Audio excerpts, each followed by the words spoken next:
call the June 2nd, 2022 Utility Advisory Commission regular meeting to order. Please stand for the Pledge of Allegiance. I pledge allegiance to the flag of the United States of America, and to the republic for which it stands, one nation, under God, indivisible, with liberty and justice for all.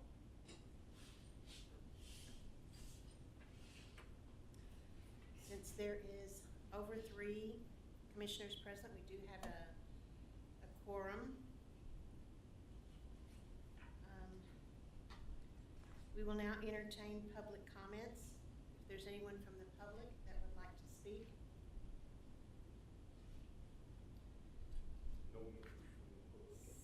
Seeing as there's no one here from the public in attendance tonight, we will move forward with the consent agenda. All matters listed within the consent agenda have been distributed to each member for study. These items are considered to be routine and will be enacted upon by one motion with no separate discussion. If separate discussion is desired on an item, that item may be removed from the consent agenda and placed on the regular agenda. Are there any items any members of the commission would like to remove from the consent agenda? No. Seeing none, can I get a motion to approve the consent agenda? I move we approve the consent agenda. I second. Motion made by Commissioner Williams, seconded by Commissioner Plon, that we approve the consent agenda. All in favor? Aye. Any opposed? Then since there is no new old business, we will move on to new business.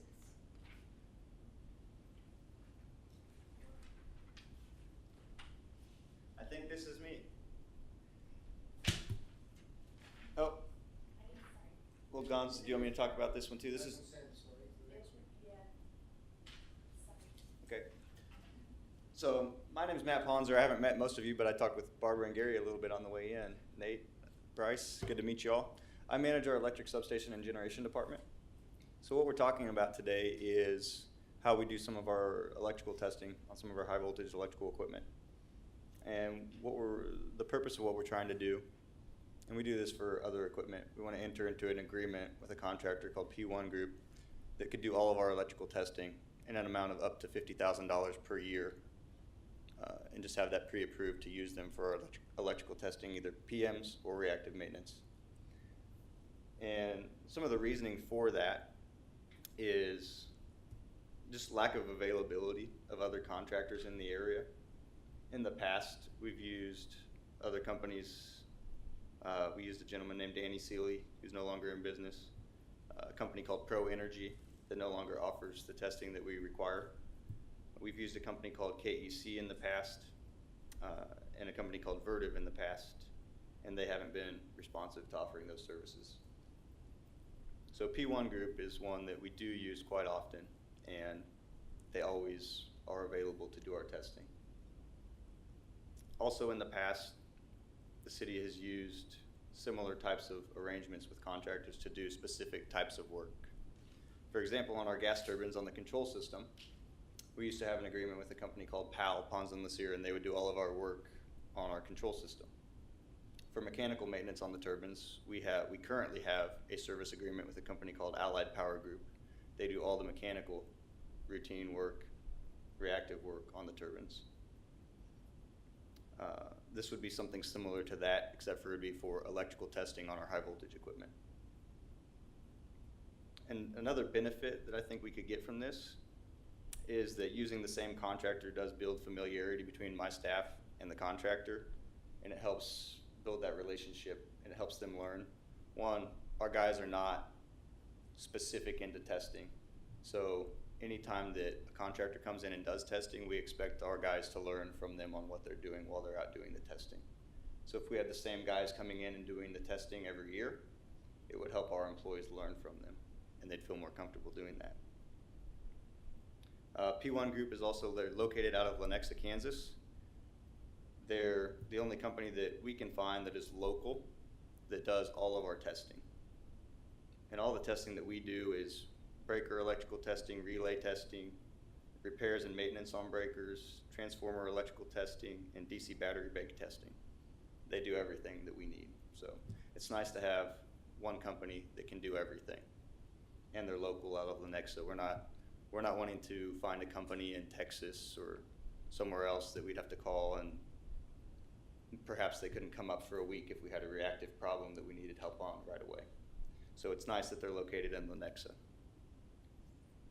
Another benefit is that the way data is presented on testing is very important. A lot of electrical testing, you're comparing trends over time. So if we can get the same company to submit the same data in the same graphical format and the same tables, it's easy year after year to compare that data and see trends. If we're bringing in this guy one year, the next guy we're bringing in this guy, and then a third guy the next year, their graphs and tables are all going to look different. It's harder to compare that data.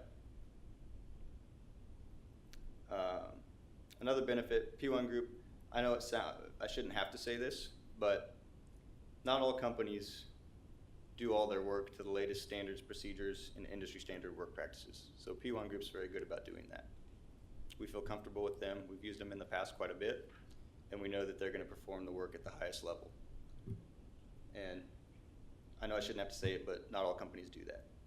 So that's what I have to present about, and what I would like to recommend is approving a recommendation to City Council for us to have a professional services contract with P1 Group to do that electrical testing and routine and reactive basis up to $50,000 per year.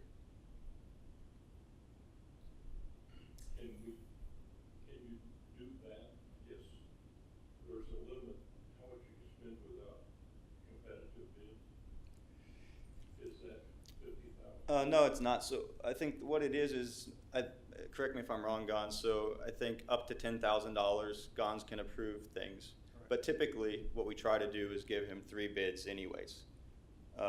And same with Jim. Jim can approve, is it 20,000? 25,000. But even if we're doing that with Jim, we still give him 3 bids. We try to find 3 bids. Now, some of the electrical testing, the problem is we just can't get 3 bidders to bid on it. So what often happens, this happened recently, we were doing some testing on some DC battery banks, and say it was $9,000. We could only get 1 bidder on this. You know, we reach out and we get a bunch of companies declining to bid. So we go to Gons and we talk to Jim and we say, hey, these are all the companies we've reached out to. Here's the companies that have done it in the past and they no longer offer that testing. Here's the companies that decline to do the work, and here's the one that will do it, and here's how much it is. And then they say to go ahead and proceed with that one because we've exhausted our options. So that's not uncommon to happen. So under the purchasing policy, which was updated 2 years ago, there's a paragraph related to professional services. So that's any specific specialized services that a specific firm or company provides the city. So since we're talking about relay testing and electrical testing, which is very specialized, we can waive the formal bidding policy up to $50,000. There's a clause in the purchasing policy for this type of contract, which is a So this becomes like a blanket work order. correct. Yes, sir. Okay. And that was my question too, so it's like, if I'm reading this right, no matter how much work is done, it could not exceed 50,000. That's correct. And yeah, I should have mentioned that. This is part of our purchasing policy. There's sections in there that discuss these professional services contracts for up to $50,000. And that's why we have them in place for other things. We have something similar for Allied Power. We've used them in the past for companies like PAL to do our controls testing and controls equipment. So this is just something we would like to do. And I don't think it's in opposition to our policy. I think it's actually very well in alignment with our policy, but going through the steps is getting approval to do so. Can you tell me how much you've spent on electrical testing in the last 2 years? Gosh, the last 2 years. I'd have to give you what I believe to be ballpark figures. I would say so far this year we've spent $20,000, if I had to say. I would say a typical year, it'd be somewhere around 30 to 40,000. So I think the $50,000 is a good amount. It's going to cover all of our routine tests and leave room for one or two reactive tests that do happen. And I would agree with that. I mean, something like this is so specialized that, and having someone on call and reliable to take care of it. I just didn't want us to recommend something that was not within the. No, and I agree, but with a cap of 50,000 as specialized as this is. But in the last year, he said last year they averaged 30 to 40,000. Yeah, that's this correct. is up to 50, so depending on. Right, but they didn't spend 50. That's correct. And that doesn't mean they'll spend 50. If I'm reading this, No, we it doesn't won't mean you're spend gonna 50. spend 50 every year. My guess is we won't spend 50 most years. My guess is we'll do our reactive maintenance work or our preventative maintenance work, which might account for $20,000 to $30,000, and then if we have an event or two that needs to be specialized testing, we'll bring them in. I bet we'll be under the 50,000 most years. That's So why what's in 50,000. the contract if you hit the 50,000 and something happens? Do they cover it? They eat the cost, or does it not happen? No, What's we in would the be bidding it. We would, once we hit the 50,000 amount, things would go out to bid again. Things would go out to bid again. And I bet, yeah, that's what it would be. Or it would be under 10,000, Gons can approve, up to 25, Jim can approve, and beyond that, it would be city council approval. But what we're trying to do is get it so, if we look at trends, if we can get it so, say we have around 30 grand in PMs that we do come up every year. Your normal We're just gonna do these tests. And then we wanna account for a couple random events that occur. For example, I was talking with Gary, we had a trampoline blow up into the lines, and we had an outage on a breaker. So we had to come and get testing and repairs done on that. Those things do happen. We don't plan on them happening often, but we wanna do our best at finding trends. I wanna say we're good for 1 to 2 of those a year. So we'd be good for our $50,000 amount at that point. Anything beyond that, we would have to go through the normal procedures with Gons up to $10,000 and Jim up to 25, and then city council after that. So there's really no difference in the cost that you'll be experiencing. The cost will be the exact same. Right, but the benefit is that you'll be using the same company. We'll be using the same company, we'll be building that report, and we won't be trying to get people to bid on things and taking time when we could be having somebody repairing the equipment already and testing the equipment already. But, I mean, over 50,000 though, you still have to pay. Absolutely, yeah. So, I'm just throwing something out there. Is it possible to negotiate something to where it's a flat yearly rate and they take care of anything if needed, period, and we don't have to worry about it? Because I see where you're going on that stuff, but I'm like, okay, so we have two major, unplanned events. Sure. in the budget. Trampolines, whatever, you name And it. you never know what tree, you never know what's gonna Yep. happen. And if we're gonna build a rapport and do a contract with this company, is it possible to talk to them and if the price goes up a little bit or something, but if it's like a yearly thing and they take care of, we pay them this much a year and they take care of any issue we have, period, is that something possible? I don't know. I've never seen something like that. For $50,000, somebody willing to take on all the problems that could occur, I would say that's probably not likely, if I'm just being And honest. More than 50,000. Well, and that's where Yeah. but And most of the years, then we would just be giving them money for free at that point. So, that's where I'm just asking. I don't know that it would make the most There are economic some sense times for where us. that makes sense, and there's some times where that doesn't. The electrical, I don't know. Yeah, and that's one of the problems we have with this is some of these companies aren't very responsive when we do have things that come up, because we'll hit them up for these $8,000, $9,000 projects randomly, and that doesn't really pay the bills for a lot of these companies to do one $8,000 project every year and a half or 2 years. These companies need to be pulling in millions of dollars, so they're working with the Evergys, the Westars, the bigger utilities that are doing things all the time. And that's another benefit of having, if we know we can get P1 Group to agree to do all of our PM testing, we know they're gonna be there for it. They're not gonna say, oh no, we don't wanna do that one. And that's why I was thinking on something like that, because it kind of helps assure us if something comes up, we're not in trouble looking for someone. Yeah, And there are some things, electrical grid stuff like that, where even I feel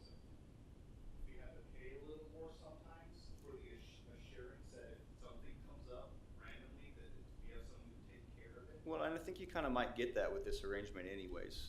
Let me paint this picture to you. So if we're doing that with P1 group where they're doing all the PMs for us, we can essentially build a schedule for them, and they say, hey, we're Gardner's company that does this. This is what we're doing for them. And then we build that rep. I already know the guy that manages that group. His name's Jeff Gardner. And if we already have that relationship with them that they're doing our testing for them, I'd be willing to bet I could call him at any time if we had a big problem, and they would come out and say it's in addition to the 50,000. So say we need someone to really do this work. I bet he'd be willing to do it because we have that relationship with this. You guys are going to do our testing for us up to $50,000. I think it's kind of throwing them a bone, if you will. And they'd be more likely to answer phone calls in the middle of the night to come help us. And that's what I'm looking for. I think we might be getting that with this. I like the idea of having someone that we have that rapport with and depend on. Yeah, for sure. And,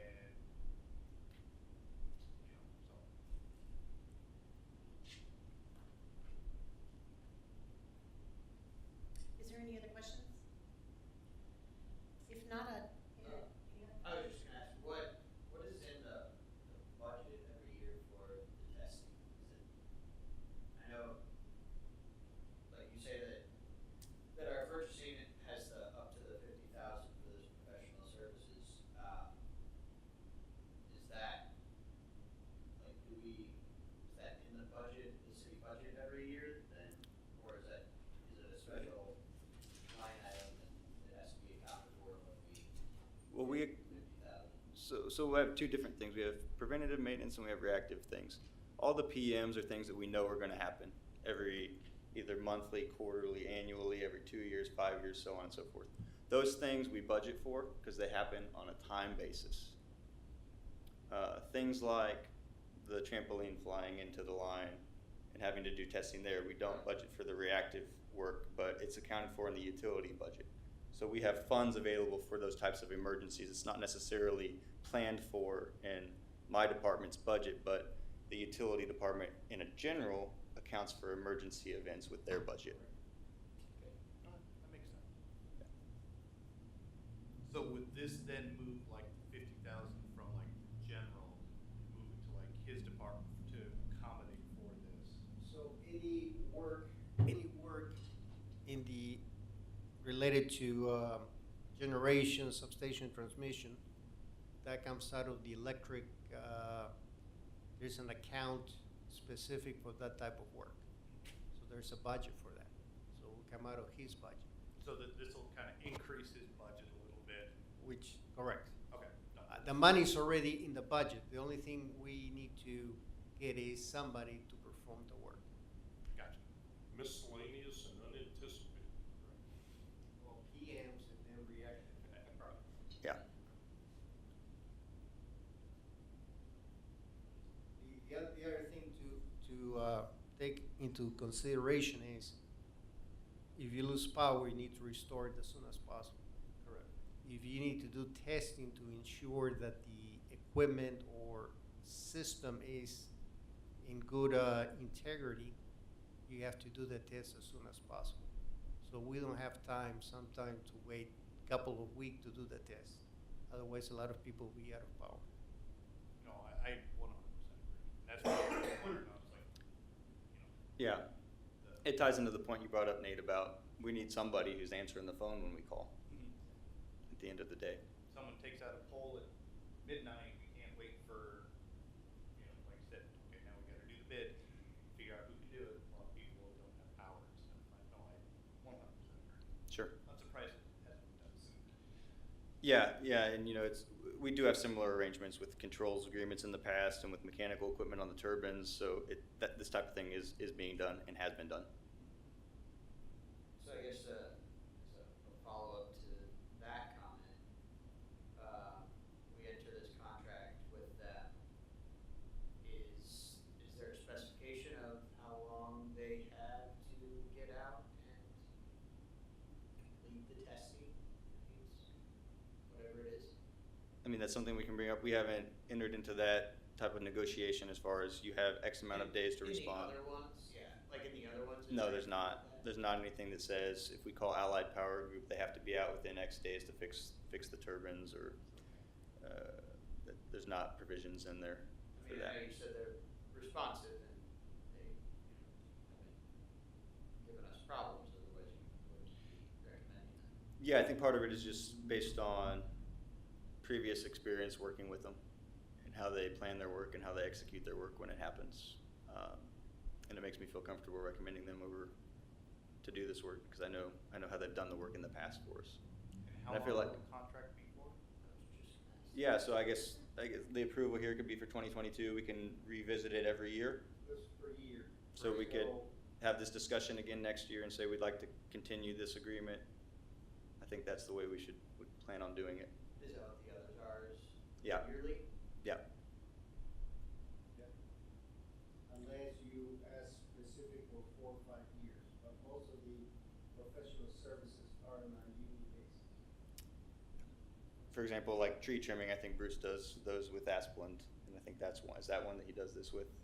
Asplin, that's a 5-year contract. They've got a 5-year one. So there's different ways of looking at it. But that one went through the normal formal process of bids. We went to city council, so. Yeah, and I think revisiting these things every year is not a bad thing. It doesn't take much time for me to come in here and talk to you guys about it again. It's just once a year we can discuss it, say, how's it going? Did you spend $80,000 or $40,000? Let's look at it. I think it's not a bad thing to revisit it every year. No, it's totally, yeah, if, like you're saying, we get the same reports, judge it monetarily and everything. Yeah. You can start to see a trend, it's like, okay, we start to negotiate the price, it's like, well, we'll be spending 30, 40,000, or, do we need to increase or lower it based on Sure. what the trends are? Yep. And to be transparent, the $50,000 amount came straight out of our purchasing contract. That's why we pulled that amount. Or It's our- always good to have a buffer. Yeah, and I think it does provide the buffer as well. So. Are there any other questions? I'd entertain a motion for this item. I will motion, let's see. Consider recommendation to the city council to award a professional services contract for P1 Group to perform electrical testing on a routine and reactive basis in the amount of up to $50,000 per year. I second. I have a motion by Augustine and a second by Plon to approve the motion. All in favor? Aye. Any opposed? Okay. moving All right, on thank you. to- Go forth and do you. And we enjoy you coming and talking to us. Well, I'll be back next year. So we have, for discussion items, we have project updates.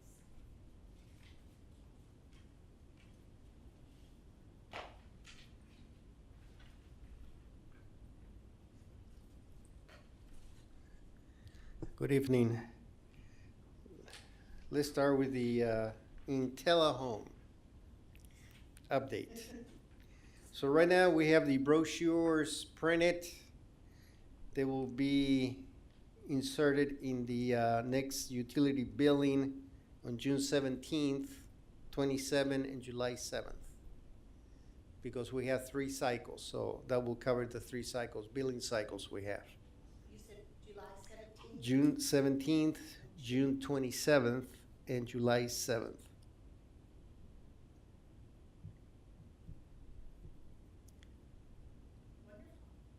Wonderful. It's my understanding, talking with Amy, that most of the bugs and problems have been resolved. So that's why we'll be mailing the inserts. Very happy to hear this. I will be interested to see what kind of response you get. Any Sure, questions? positive. Any other questions on IntelliHome? Nope. Then on the fog, to date we have 76% compliance out of 34 establishments.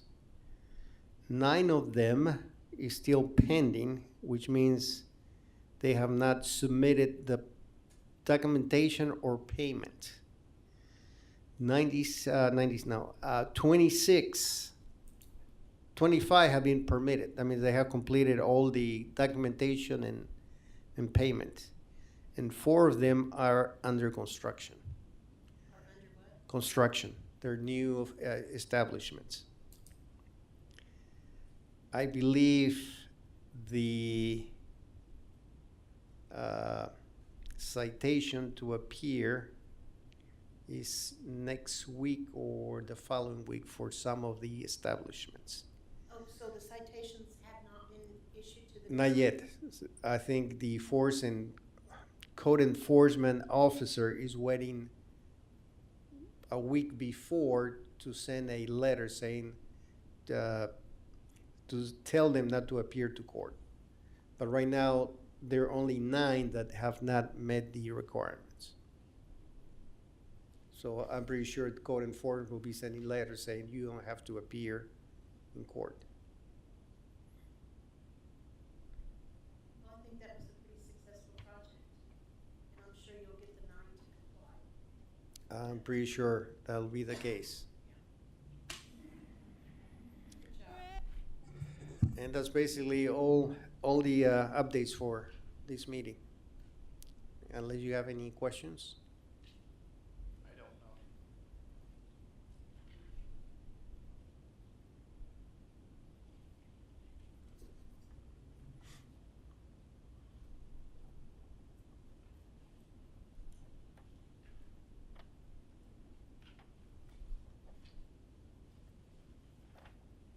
Could you give an update on the backflow? Was the backflow project sent to city council? The backflow, since we had to collect some fees, administration is working on a resolution to present to city council to have all the fees under one resolution. And that's gonna take place sometime in July. So on the backflow, we're still doing the business only. We didn't mail any reminders to the residential this year. We only reminded the commercial customers. And we gave them until July 1st to send their testing results with no penalties this year because the resolution is not ready. But I'll make it effective 2023. And 2023, I remember you were saying, could be my memory, something about requiring it earlier because like in July, they're all. Correct. So what the UAC approved was to make it June 1st, the compliance date. And if they don't comply, then they'll get a shut off.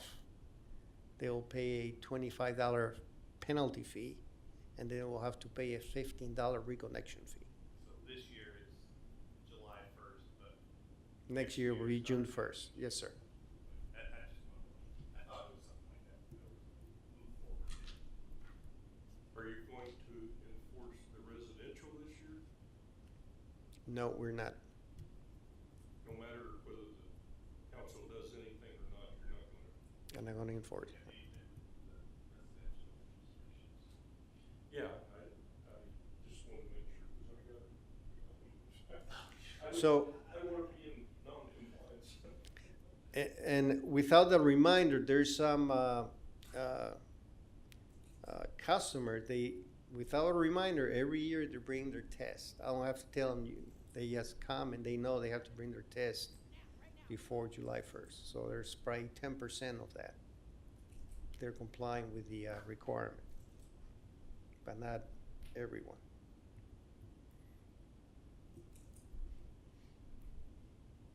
Are there any other questions? Can I get a motion to adjourn? I'll motion. Don't you have an election to, That was in the consent agenda. okay. Consent to, Executive compensation. okay. I move we adjourn. I second it. Motion to adjourn by Williams, seconded by Augustine. All in favor? Aye. Aye. Aye. Meeting adjourned. Thank you. Good job.